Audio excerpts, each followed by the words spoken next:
Hello students, आज हम लोग पढ़ेंगे the story of village Palampur. This is chapter 1 of economics.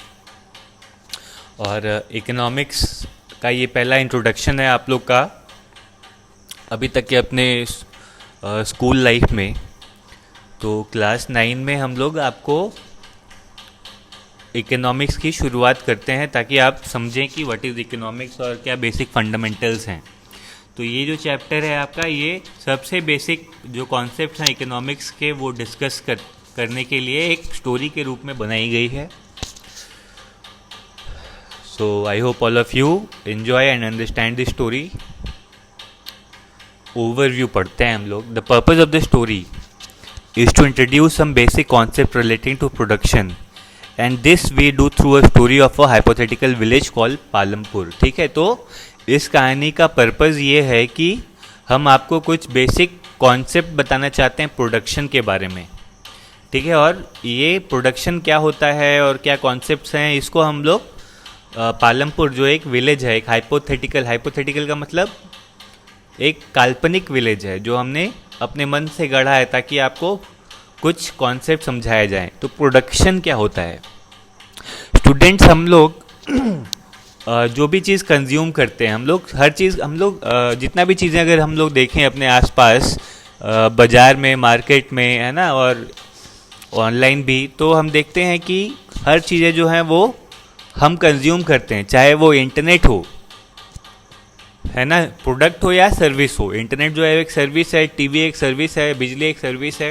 ये भी आप कंज्यूम कर रहे हैं, आप उसको खरीद रहे हैं, परचेस कर रहे हैं और उसका उपयोग आप अपने जीवन को के किसी न किसी आयाम में कर रहे हैं, राइट। तो इसको हम लोग कंज्यूम कर रहे हैं। तो हर प्रोडक्शन क्या हुआ? कोई भी चीज़ जिसे हम उत्पादन करते हैं, है ना, या कोई भी चीज़ जिसे हम कुछ बना रहे हैं जो हम बाद में यूज़ कर पाते हैं, उसको प्रोडक्शन कहा जाता है। ठीक है, फॉर एग्जांपल अगर हम हमें आटा चाहिए तो हम उसके लिए क्या करते हैं? गेहूँ की खेती करते हैं, तो दैट इज़ ऑल्सो प्रोडक्शन। हमें मोटरसाइकिल चलाना है, ट्रांसपोर्ट फैसिलिटी चाहिए, तो हम लोग आयरन ओर से आयरन निकालते हैं, दैट इज़ ऑल्सो प्रोडक्शन। ठीक है, so all these activities which lead to production of any consumable is production. All right. Farming या खेती जो है वो पालमपुर की मेन एक्टिविटी है, जहाँ पे बहुत सारे स्मॉल स्केल फार्मर्स हैं, लार्ज स्केल फार्मर्स हैं, और कुछ ऐसे मैन्युफैक्चरिंग और छोटे बिजनेस भी हैं, जैसे छोटा मैन्युफैक्चरिंग का कोई काम कर रहा है, मटके बनाने का काम कर रहा है, डेयरी है, ट्रांसपोर्ट फैसिलिटीज़ हैं। ट्रांसपोर्ट सेक्टर मतलब हम लोग क्या बोलते हैं, जो भी एक जगह से दूसरे जगह हमारा या तो लोग या तो सामान ले जाने और ले आने में काम आते हैं, वो ट्रांसपोर्ट फैसिलिटीज़ होते हैं। तो ऑटो रिक्शा हो गए, है ना, रिक्शाज हो गए, साइकिल रिक्शा जिसको कहते हैं, टेम्पो हो गए, ट्रैक्टर हो गया। जो भी लोग इन व्हीकल्स का उपयोग कमर्शियल चीज़ों के लिए करते हैं, तब हम बोलते हैं कि वो ट्रांसपोर्ट का काम कर रहे हैं, ट्रांसपोर्ट सेक्टर में इन्वॉल्व हैं। तो ये भी एक प्रकार का प्रोडक्शन ही है, प्रोडक्शन ऑफ सर्विस। ठीक है, लेकिन ये सारे जो बिजनेसेस हैं वो स्मॉल स्केल में होते हैं, मैक्सिमम जो है वो वहाँ पे फार्मिंग होती है। तो ये सारे जो प्रोडक्शन एक्टिविटीज़ हैं, इनको सुचारू रूप से चालू रखने के लिए हमें क्या करना पड़ता है कि हमें बहुत सारे रिसोर्सेज चाहिए होते हैं। अब रिसोर्सेज जो हैं वो अलग अलग प्रकार के होते हैं। कुछ रिसोर्सेज नेचुरल होते हैं, नेचुरली प्रोड्यूस होते हैं, प्राकृतिक तौर पे वो प्रोड्यूस होते रहते हैं, जैसे आपका वाटर हो गया, सन हो गया, नेचुरल रिसोर्सेज हैं, है ना। और कुछ है man made resources, man made items हैं जो कि ह्यूमन एफर्ट और ह्यूमन द्वारा बनाई जाती हैं, और साथ ही में ह्यूमन एफर्ट चाहिए, है ना, वर्क चाहिए, लोग होने चाहिए जो काम करते हों, और मनी चाहिए। तो ये सारे रिक्वायरमेंट होते हैं आपको कोई भी चीज़ को प्रोड्यूस करने के लिए। कौन कौन से रिक्वायरमेंट है? नेचुरल रिसोर्स होने चाहिए, मैन मेड आइटम्स होने चाहिए, ह्यूमन एफर्ट होना चाहिए, और साथ में मनी होना चाहिए। तो जैसे जैसे हम लोग पालमपुर की कहानी पढ़ेंगे, हम लोग देखेंगे कि कैसे इन रिसोर्सेज को कंबाइन किया जाता है और जो भी मनचाहा हमारा गुड्स है या सर्विस है उसको प्रोड्यूस किया जाता है। तो हम लोग अब देखते हैं कि पालमपुर जो विलेज है वो कैसा है। पालमपुर स्टूडेंट्स जो है वो एक बहुत ही वेल कनेक्टेड विलेज है और नेबरिंग विलेजेस के और टाउन्स के साथ भी अच्छा रोड कनेक्शन है, जिसके कारण लोग एक जगह से दूसरी जगह बिना किसी परेशानी के ट्रैवल कर सकते हैं। रायगंज जो कि पालमपुर से मात्र 3 किलोमीटर डिस्टेंस पे है, वो एक बहुत ही बड़ा विलेज है और पालमपुर और रायगंज को कनेक्ट करने के लिए एक ऑल वेदर रोड है, मतलब आरसीसी वाली रोड है जो कि हर सीजन में एक्टिव चालू रहती है। ठीक है, और वहाँ से शाहपुर के लिए भी एक रोड है जो कि एक छोटा शहर है, स्मॉल टाउन है। इस जगह पालमपुर में बहुत सारे ट्रांसपोर्ट के भी सुविधाएं उपलब्ध हैं, जैसे कि आपका बुलक कार्ट हो गया, बैलगाड़ी, टोंगा हो गया, टांगा जिसको हम लोग कहते थे, बोगी वुडन कार्ट जो कि भैंस से बांध के चलाई जाती है, और साथ ही में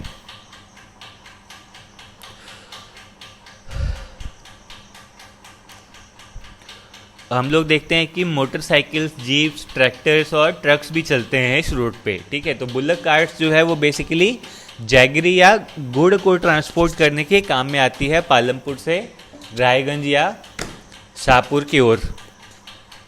तो ये जो विलेज है, यहाँ पे 450 परिवार रहते हैं जो कि अलग अलग कास्ट के हैं। 80 परिवार ऐसे हैं जो कि अपर कास्ट के हैं और इन्हीं लोगों के पास अधिकतर ज़मीन भी है जो खेती के उपयोग में आती है। इनके जो हाउसेस हैं, घर हैं, वो काफ़ी बड़े हैं और ईंटों से बने हुए हैं, पक्के हाउस है, सीमेंट प्लास्टरिंग की गई है।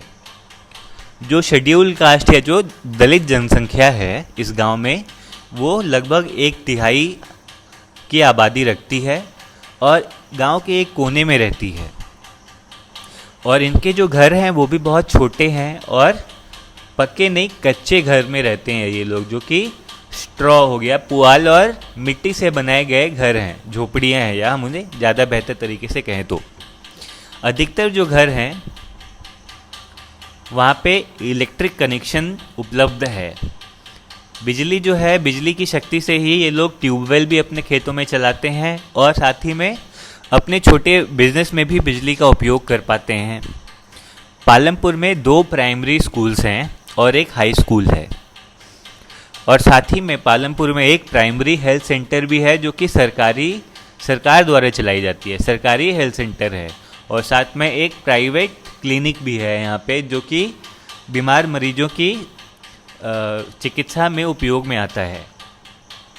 ये जो डिस्क्रिप्शन है पालमपुर का, जहाँ पे हम देखते हैं कि बहुत सारा एक अच्छा डेवलप्ड रोड सिस्टम है, ट्रांसपोर्ट की फैसिलिटी है, इलेक्ट्रिसिटी भी उपलब्ध है, इरिगेशन भी है। इरिगेशन मतलब हम जो खेतों में पानी का सप्लाई करते हैं, इरिगेशन फैसिलिटीज़ भी हैं, स्कूल्स हैं, हेल्थ सेंटर हैं। तो सारे जो भी मॉडर्न आज के समय में जो सबसे बेसिक रिक्वायरमेंट किसी भी जगह में होनी चाहिए, वो सारी चीज़ें हैं। क्या आप ऐसा ही अपने आसपास के गांव में भी देखते हैं? आप कंपेयर कर सकते हैं और ज़्यादा बेहतर तरीके से इस चीज़ को समझ सकते हैं। पालमपुर जो है वो एक काल्पनिक गांव है ना, और हम लोग अभी देखते हैं कि इसमें किस प्रकार के उत्पादन या प्रोडक्शन की एक्टिविटीज़ जो है गांव में चलती है। ये जो गांव है, in villages across India farming is a main production activity, है ना। अगर हम भारत में ही देखें तो जितने भी ग्रामीण क्षेत्र हैं हमारे देश में, अधिकतर क्षेत्रों में खेती जो है वही सबसे मुख्य प्रोडक्शन एक्टिविटी या उत्पादन गतिविधि है। दूसरी जो प्रोडक्शन एक्टिविटीज़ हम रेफ़र करते हैं वो नॉन फार्म एक्टिविटीज़ या गैर खेती से जुड़े हुए कार्य होते हैं, जैसे कि आपका स्मॉल मैन्युफैक्चरिंग, है ना। आप अपने गांव में देखेंगे कि कुम्हार होंगे जो मटका बनाते हैं, जो मूर्तियां बनाते हैं, है ना। तो ये एक टाइप का स्मॉल मैन्युफैक्चरिंग होता है यहाँ पे। साथ ही में आप देखते हैं बहुत सारे लोग हैं जो ऑटो रिक्शा जिनके पास है या इलेक्ट्रिक जो ऑटो है वो चलाते हैं, तो एक टाइप के ट्रांसपोर्ट बिजनेस में है। बहुत सारे लोग जो हैं वो अपनी अपनी दुकानें खोलते हैं ताकि सर्विस सेक्टर इंडस्ट्री में वो रहते हैं। तो अभी हम जो है वो ये दोनों प्रकार की एक्टिविटीज़ को देखेंगे ज़्यादा डिटेल्स में। कौन सी दोनों एक्टिविटीज़ को? फार्मिंग और नॉन फार्मिंग दोनों एक्टिविटीज़ को ज़्यादा बेहतर से हम समझने की कोशिश करेंगे। Organisation of production. स्टूडेंट्स, ये जो पार्ट है ये सबसे इम्पॉर्टेंट और बेसिक हिस्सा है आपका इकोनॉमिक चैप्टर का। ठीक है, इसको आप बहुत ही ध्यान से सुनिए और कोई भी डाउट हो तो आप मुझे बिल्कुल पूछिए, संकोच मत करिएगा, क्योंकि अगर ये इसमें आपको डाउट रह जाता है तो आपका फंडामेंटल जो है वो कमज़ोर रहेंगे इकोनॉमिक्स में। The aim of production is to produce the goods and services that we want. There are 4 requirement for production of goods and services. तो क्या कहा जा रहा है कि उत्पादन का जो एम होता है वो होता है कि अपने मन चाहा गुड्स और सर्विसेज को हम उत्पाद कर पाएँ। तो उत्पादन के लिए 4 बेसिक रिक्वायरमेंट होती हैं, चाहे हम गुड्स बनाना चाहते हो या सर्विस बनाना चाहते हो, ये चारों चीज़ें होना अत्यंत आवश्यक है। पहला रिक्वायरमेंट है land and other natural resources such as water, forest, minerals. तो पहला हमें चाहिए लैंड हुआ। लैंड क्या है? एक नेचुरल रिसोर्स है। इसी प्रकार के दूसरे नेचुरल रिसोर्सेज भी होने चाहिए, जैसे कि वाटर हो गया, पानी होना चाहिए, या फॉरेस्ट होना चाहिए, या कुछ ना कुछ मिनरल्स होने चाहिए। तो लैंड क्यों चाहिए हमें? क्यों? आप ही सोचिए, क्या लैंड के बिना आप प्रोड्यूस कहाँ पे करेंगे? आपके पास ज़मीन नहीं है तो आप काम कैसे करेंगे, है ना? कोई भी चीज़ को इस्टेब्लिश शॉप बनाने के लिए भी आपको लैंड होना चाहिए। अगर आपको मटका बनाना है तो भी आपके पास कोई जगह होनी चाहिए जहाँ पे आप बैठ के अपना मिट्टी और वो सारी चीज़ें को असेंबल कर पाएँ, है ना? तो लैंड सबसे पहला रिक्वायरमेंट है जो हर व्यक्ति के पास होना चाहिए अगर वो प्रोडक्शन करना चाहता है। तो सेकेंड रिक्वायरमेंट है लेबर, है ना? वर्क फोर्स होना चाहिए, कोई व्यक्ति होना चाहिए ना जो आपका वो काम करेगा। अगर मान लीजिए हमें एक मटका बनाना है तो एक आदमी होना चाहिए जिसको मटका बनाना आना चाहिए, है ना? जनरली जिसका दुकान होता है उसको मटका बनाना आता है। So he is the labour in his own shop. Labour का मतलब होता है श्रम करने वाला। कोई भी व्यक्ति जो श्रम करता हो किसी भी चीज़ में, हम लोग इकोनॉमिक पॉइंट ऑफ व्यू से उसको लेबर कहते हैं। ठीक है, लेबर का मतलब कुली नहीं होता है, जैसा कि हमारा कॉमन धारणा में है। मैं भी लेबर हूँ, आपके पेरेंट्स भी लेबर हैं, जो भी काम कर रहा है वो सब लोग लेबर हैं, क्योंकि हम लोग एनर्जी को खर्च करके we are trying to produce something. ठीक है, तो कुछ प्रकार की उत्पादन की गतिविधियाँ जो होती हैं वहाँ पे जो वर्कर होने चाहिए वो बहुत ही एजुकेटेड होने चाहिए। जैसे कि हमारा एजुकेशन सेक्टर हो गया, सॉफ्टवेयर इंडस्ट्री का सेक्टर हो गया, वहाँ पे क्या चाहिए हमें? जो लेबर करने वाले लोग हैं, वर्क फोर्स है, वो हाईली एजुकेटेड होने चाहिए। और उसी प्रकार से कुछ ऐसे भी एक्टिविटीज़ हैं जहाँ पे लेबर का कोई एजुकेशन ना भी हो तब भी चलता है। तो हम लोग देखते हैं मैनुअल वर्क में, आपके कंस्ट्रक्शन इंडस्ट्री में ईंटा और जो सीमेंट का काम होता है, जो प्लास्टरिंग करते हैं, वो मिनिमम स्किल से ही लोग वहाँ पे जाके कर सकते हैं। उनको कोई डिग्री नहीं चाहिए उस काम को करने के लिए। ठीक है, तो लेबर होना चाहिए। और लेबर किस प्रकार का होना चाहिए ये डिपेंड करता है कि आप कौन से प्रकार का प्रोडक्शन या उत्पादन करना चाहते हैं। ठीक है, थर्ड रिक्वायरमेंट जो है वो आपका फिजिकल कैपिटल होता है। फिजिकल कैपिटल क्या होता है? तो फिजिकल कैपिटल स्टूडेंट्स जो हैं वो वैरायटी ऑफ इनपुट्स होते हैं जो कि प्रोडक्शन के अलग अलग स्टेज में जिसका हमें उपयोग करना पड़ता है, उन चीज़ों को हम लोग फिजिकल कैपिटल कहते हैं। फिजिकल मतलब क्या होता है? जो कि छुआ जा सके, जो कि कुछ हो, है ना? जैसे आप अगर मान लीजिए आप साइकिल रिपेयर का दुकान खोलते हैं तो आपके पास वो पंप होना चाहिए हवा भरने के लिए, that is a physical capital. ठीक है, तो what are the kinds of physical capital? Basically there are 2 types of capital. पहला है फिक्स्ड कैपिटल होता है, second is working capital. Fixed capital क्या होता है? तो टूल्स, मशीन्स, बिल्डिंग जो है ये आपके फिक्स्ड कैपिटल होते हैं। आपने एक बार जब इनको बना लिया या खरीद लिया, उसके बाद आपको हर साल जो है उसको नहीं चाहिए, नया फिर से नहीं खरीदना है कि नहीं, आपको उसको चलाना है। ये चीज़ें जो है आपको अपने प्रोडक्शन के काम के लिए हमेशा चाहिए होंगी। ठीक है, मान लीजिए आपका एक फैक्ट्री है तो आपको उसके लिए एक बिल्डिंग होना चाहिए, है ना। ये बिल्डिंग आपने एक बार प्रोड्यूस कर लिया, बना लिया या एक्वायर कर लिया, तो ये आपका फिक्स कैपिटल हो गया, जो कि सालों साल आपको ये चाहिए होगा प्रोडक्शन करने के लिए। उसी प्रकार से अलग अलग जो टूल्स होते हैं, मशीनरी होती है ना, वो सारे भी आपके फिक्स कैपिटल में ही आते हैं। ओके, तो अब देखते हैं सेकंड कैटेगरी क्या है कैपिटल का। सेकंड कैटेगरी जिसको हम लोग वर्किंग कैपिटल कहते हैं स्टूडेंट्स। वर्किंग कैपिटल का मतलब होता है उस प्रकार का कैपिटल जो हम प्रोडक्शन करने के लिए यूज़ करते हैं, और एक बार जब चीज़ प्रोड्यूस हो जाता है तो वो कैपिटल जो है वो कंज्यूम हो जाता है, ख़त्म हो जाता है। फॉर एग्जाम्पल, अगर हमें कपड़ा बनाना है, हम कपड़े बनाने का काम करते हैं, तो उसके लिए हमें कॉटन चाहिए होता है।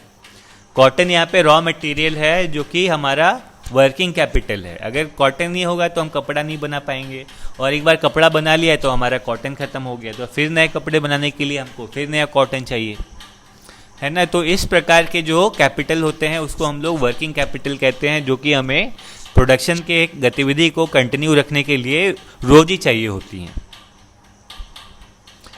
Okay, so I hope this is clear.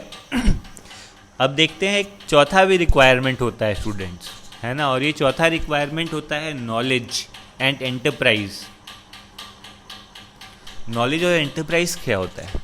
Knowledge और एंटरप्राइज स्टूडेंट्स हम लोगों से आती है ना। अगर हम कोई चीज़ प्रोड्यूस तभी कर सकते हैं जब हमारे पास उस चीज़ को प्रोड्यूस करने का नॉलेज हो, और हमारे अंदर क्या हो, कॉन्फिडेंस हो, एनर्जी हो कि हम उस चीज़ को बिल्ड कर पाएँ, है ना। जो भी गवर्नमेंट के रेगुलेशंस हैं उसका पालन करवा पाएँ, है ना, मार्केट में उसको ले जाके बिकवा पाएँ, ये सारी चीज़ें हमारे अंदर होनी चाहिए। तो नॉलेज और एंटरप्राइज जो है ये भी बहुत इम्पॉर्टेंट फैक्टर है। नॉलेज और एंटरप्राइज से ही अगर हमारे पास लैंड है, लेबर है, नहीं है, लैंड नहीं है, फिजिकल कैपिटल नहीं है प्रोडक्शन के लिए, तो हम लोग एक्वायर कर सकते हैं नॉलेज और एंटरप्राइज के जरिए। ठीक है, तो या तो हम इसको खुद ही प्रोड्यूस करते हैं या हम मार्केट से लेके आते हैं, लेकिन हम लेके आते हैं इसी चीज़ को हम लोग कहते हैं ह्यूमन कैपिटल। ह्यूमन कैपिटल मतलब हम लोग ही ह्यूमन कैपिटल हैं।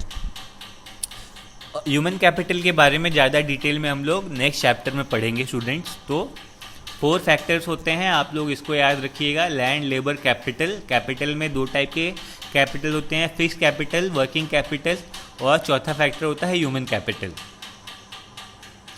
Every production is organised by combining land, labour, physical capital and human capital which are known as factors of production. ठीक है, तो all these things, land, labour, capital, है ना, are called factors of production. इसके बिना production नहीं हो सकता। So these are called factors of production. तो जैसे ऐसे ही हम लोग पालमपुर की स्टोरी और पढ़ेंगे, we will learn about the first 3 factors of production. ठीक है, तो हम पालमपुर के जो ये काल्पनिक कहानी है, इसके जरिए हम लोग देखेंगे कि ये तीनों फैक्टर्स जो हैं वो उसका उपयोग कैसे होता है। ठीक है, फिजिकल कैपिटल को हम लोग सरलता के लिए कैपिटल ही कहते हैं। ठीक है, फिजिकल कैपिटल अलग टर्म नहीं कहते हैं। Okay students,